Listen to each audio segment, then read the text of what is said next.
Halo, Assalamualaikum, annyeonghaseyo, swadikha. Selamat datang kembali di channel aku, Asmi Nurais, yang biasanya suka bikin cover terjemahan dari Thailand, dari Korea, dari Cina, dari mana lah gitu kan. Cuman di video kali ini aku bakal bikin tips gimana caranya mempersiapkan diri sebelum resign gitu. Apalagi di masa pandemi gini kan, orang-orang tuh sebenarnya pada susah dapat pekerjaan, orang justru malah susah dapat pekerjaan, tapi aku malah bikin tips resign. Tapi sebenarnya video ini nggak aku bikin untuk mengajak kamu resign. Mungkin di antara kamu ada yang terpikir untuk resign tapi kayak ragu atau takut karena satu dan lain hal, dan video ini tuh aku bikin buat kamu yang terpikir untuk resign gitu. Jadi bukan yang nggak akan resign, tapi buat yang terpikir untuk resign cuman bingung langkahnya gimana. Semoga video ini bermanfaat. Karena aku pribadi per 1 Januari ini aku udah nggak kerja kantoran lagi, tapi aku kerja lepas alias jadi freelance sambil ngebangun company kreatif sendiri bareng teman-teman aku gitu. Nah, tips yang pertama yang mungkin teman-teman udah melakukan itu adalah meyakinkan diri tentang motif atau latar belakang resign gitu. Jadi why-nya ini atau alasannya ini tuh harus kuat, harus tahu bener-bener kenapa sih aku tuh butuh resign. Jadi jangan sampai teman-teman tuh gegabah gitu menentukan sebuah alasan dan buru-buru resign, karena kan kita nggak pernah tahu ya kebutuhan kita di masa depan kayak gimana gitu. Nah, sebenarnya alasan apapun teman-teman resign itu valid-valid aja atau sah-sah aja sih. Cuman ya balik lagi ke saranku tadi, jangan sampai gegabah gitu. Beberapa alasan resign itu biasanya pertama, kita merasa bobot pekerjaan sama upah itu nggak sesuai gitu. Bisa jadi mungkin kita merasa bobotnya terlalu banyak tapi upah yang diterima sedikit, dan atau gimana gitu, atau mungkin kebutuhan pribadi kita yang bertambah sehingga kita merasa upah tersebut kurang gitu. Maka kita butuh pekerjaan yang menghasilkan income yang lebih tinggi. Bisa jadi alasannya itu pertama. Atau yang kedua, alasannya itu bisa jadi nggak cocok sama lingkungan. Lingkungannya di sini tuh bisa jadi sosiologis atau geografis ya. Kalau sosiologis kan misalnya hubungan sama rekan kerja gitu, atau enggak budaya kerja yang nggak cocok, atau mungkin sama atasannya nggak cocok gitu. Itu bisa jadi alasan yang kuat karena menurutku mental health kita di tempat kerja itu penting banget. Jadi jangan sampai nyepelein kesehatan mental kita, jangan sampai bikin kita tuh kayak enggak, segini doang aku masih bisa kok. Enggak, teman-teman. Jadi kita sendiri yang harus tahu di mana sih batas kita bisa mengkompromi hal-hal eksternal yang bisa berpengaruh ke kesehatan mental kita gitu. Dan yang kedua adalah faktor geografis gitu, lingkungan tapi geografisnya. Mungkin teman-teman pengen cari tempat kerja yang lebih dekat sama rumah, atau pengen cari tempat kerja yang lebih jauh, bahkan pengen explore gitu kan. Dan yang terakhir biasanya alasannya adalah kita tuh sadar bahwa kerjaan ini bukan kerjaan yang kita inginkan, atau kayaknya aku perlu nyari tahu hal baru deh, kayaknya aku perlu pengalaman yang lain deh gitu. Dan pengalaman di tempat kerja yang sekarang tuh udah cukup. Nah, itu tuh dalam tanda kutip kita tuh masih pengen explore lah soal pekerjaan, nggak mau stuck di sini-sini aja. Itu tuh sah-sah aja jadi alasan buat pindah. Tapi balik lagi, lihat dulu prioritasnya, lihat dulu kebutuhannya apa.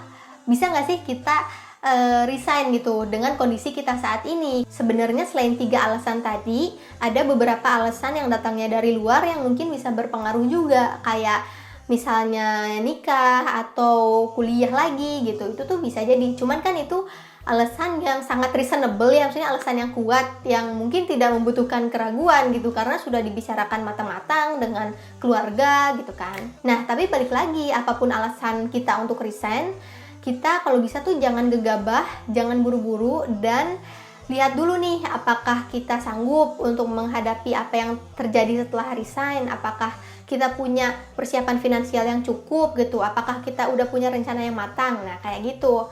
Dan kita juga harus tahu resikonya kalau kita udah resign.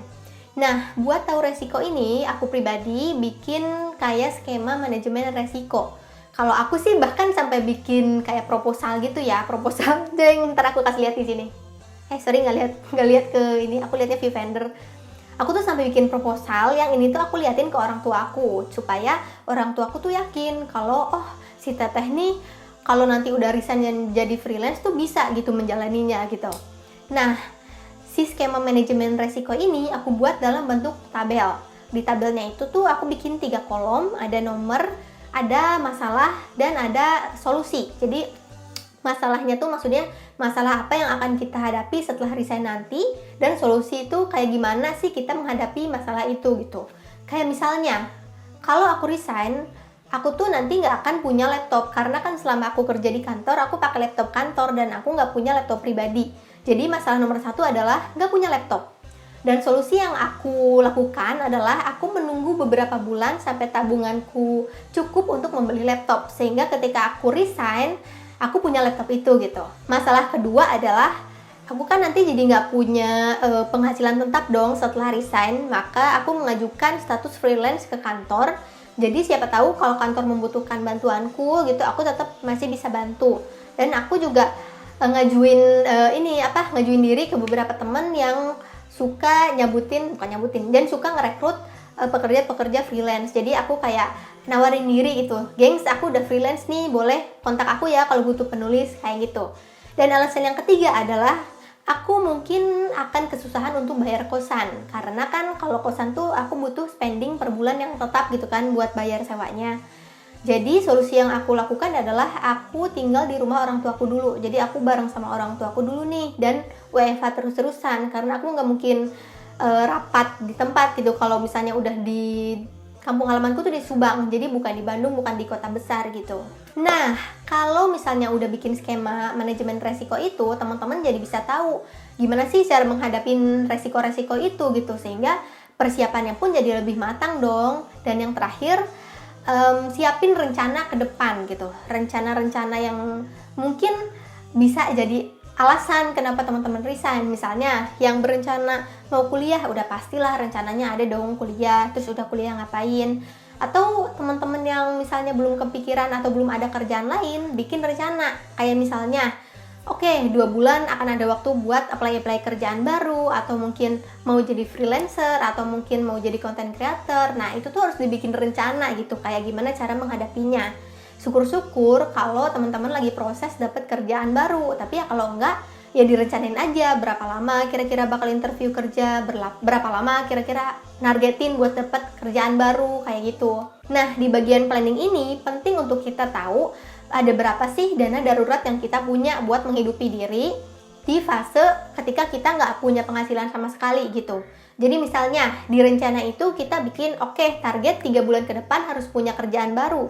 Maka kita harus punya uang untuk bisa menghidupi diri selama 3 bulan itu gitu. Sebenarnya sih amannya kita punya dana darurat itu sekitar 6-12 bulan pengeluaran kita sehari-hari gitu. Cuman kan itu kalau misalnya kita nggak resign ya, itu tuh dana darurat yang harus kita punya, mau kita resign atau enggak. Sehingga si dana darurat itu ketika pun kita resign, kita bisa pakai buat menghidupi diri sendiri selama masa tidak produktif gitu. Nah, itu tadi 3 tips gimana caranya kita mempersiapkan resign atau keluar dari kerjaan kita yang sekarang. Kalau 3 hal itu udah dilakukan, teman-teman boleh deh mempersiapkan surat pengunduran dirinya, terus mulai kasih notis ke atasan kayak sebulan atau 2 bulan notis supaya nggak tiba-tiba keluar gitu kan. Nah, itu tadi 3 tips dari aku gimana caranya kita mempersiapkan diri sebelum resign. Kalau udah bener-bener siap, baru deh bikin surat pengunduran diri dan bikin notis ke atasan sekitar 1-2 bulan. Jangan sampai ngedadak karena gak enak aja gitu, nanti kerjaan-kerjaan kita kan masih banyak mungkin ya. Terus gimana sih cara mempersiapkan sebelum kita keluar dari kantor ya kan? Si perusahaan juga perlu tahu, perlu ancang-ancang sebelum kita keluar dan mencari orang baru. Oke, segitu dulu aja video dari aku kali ini. Semoga kontennya bermanfaat, dan kalau teman-teman ngerasa bermanfaat, silahkan share ke teman-teman yang lainnya yang merasakan hal serupa alias kepikiran pengen resign. Kalau misalnya ada tips lain, silahkan teman-teman tulis di kolom komentar supaya teman-teman yang lain juga baca gitu kan. Jangan lupa like dan subscribe juga channel ini kalau teman-teman merasa ini bermanfaat. Terima kasih. Annyeong!